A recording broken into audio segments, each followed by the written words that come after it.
Meu malvado favorito ganhou seu quarto filme recentemente, que continua a história de Gru e da sua família. Mas junto com eles, sempre vem outros carinhas que costumam roubar a atenção de todo mundo. Esses carinhas são os Minions, esses baixinhos amarelos, zoiudos, falantes de minionês e amantes de banana. E eu acho que é possível dizer que hoje em dia eles são os capangas mais famosos do planeta. Mas você sabe o que é um capanga? De onde veio essa palavra e de onde vieram esses tipos de personagens que sempre estão por aí ajudando os vilões e que inspiraram os Minions? Quer saber a resposta para essas perguntas e muitas outras? Então já prepara sua coxinha e seu café com leite, porque vai começar mais um Portal Personagem.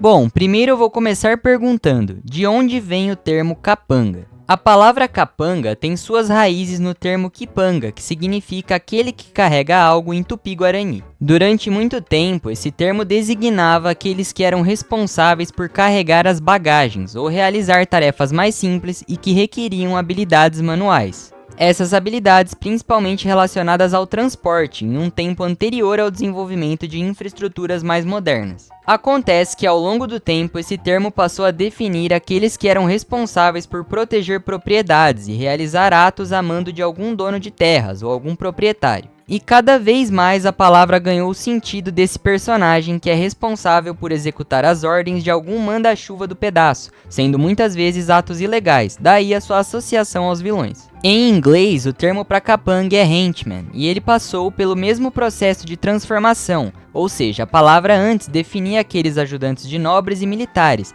e passou a representar os braços direitos de vilões na ficção e em outras situações. Com a evolução do termo, os filmes, séries de TV e desenhos animados também incorporaram o arquétipo do capanga nas suas produções. Mas o que é um arquétipo?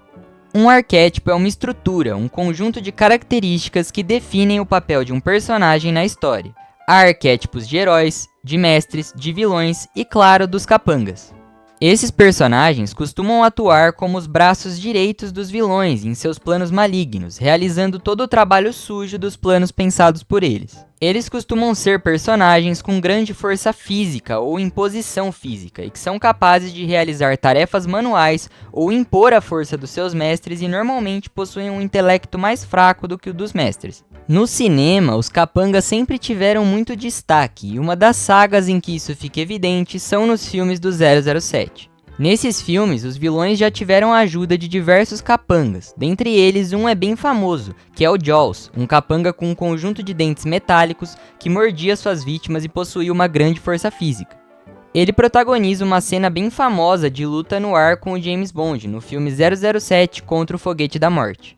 Além dele, um outro capanga famoso dos filmes do espião é Odd Job, um capanga do vilão Goldfinger em 007 Contra Goldfinger. Também são vários os exemplos de capangas nas séries e na TV de forma geral, e podemos citar alguns capangas de duas séries recentes bem importantes. O primeiro deles é da série de Game of Thrones, e ele é conhecido como Montanha, devido à sua força física e à sua gigantesca estatura. Na série, ele serve aos Lannister e executa diversas das suas ordens violentas, protegendo-os e eliminando seus inimigos. Já em outra série bem famosa, Breaking Bad, acho que o melhor exemplo seriam os gêmeos, Leonel e Marco Salamanca, os dois trabalhando para o cartel mexicano de drogas e executando diversas ordens vindas do chefão do cartel. Nos desenhos animados, os exemplos de capangas são muitos, mas eu acho que uma animação exemplifica muito bem essa relação, e essa animação é Pink e Cérebro. No desenho, o Cérebro é um ratinho maligno que quer dominar o mundo, e em cada um dos episódios ele elabora planos para concretizar esse objetivo.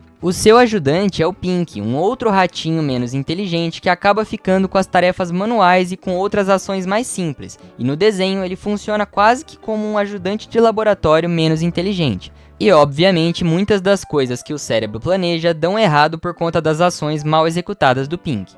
Uma outra animação em que isso acontece é Megamente, da DreamWorks. Lá, o supervilão Megamente possui um ajudante, que é o Criado, que funciona também como um capanga, e ele é um peixe que fica dentro de um aquário de vidro e que utiliza uma armadura para se locomover. Em Os Minions, o mais interessante é que a lógica dos capangas é um pouco diferente do usual, e mistura um pouco dos diferentes exemplos que vimos por aqui, mas com um grande porém. Os Minions são muitos, e assim como mostram os filmes individuais, eles passaram a história toda à procura de um mestre que servisse para eles, até encontrarem o Gru. E diferentemente dos capangas fortões, os Minions são limitados fisicamente, mas possuem uma capacidade muito grande em criar engenhocas de todos os tipos. Eles agem como funcionários de uma fábrica, realizando cada um uma etapa ou uma parte das tarefas a que são designados como uma equipe. E é aí que o principal diferencial deles entra em ação. Os Minions formam quase um exército, se você for parar para pensar. E essa característica deixa tudo que eu falei anteriormente sobre os capangas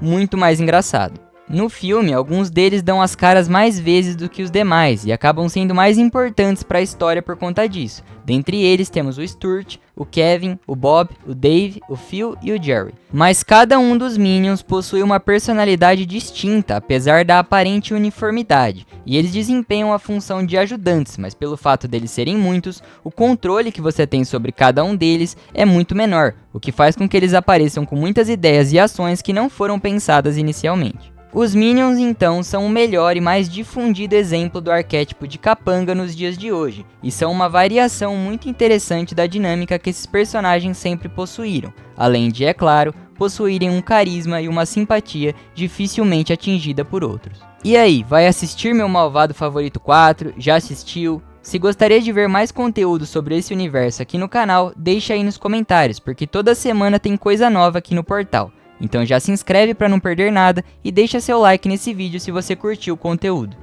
É isso, um abraço e até a próxima dimensão.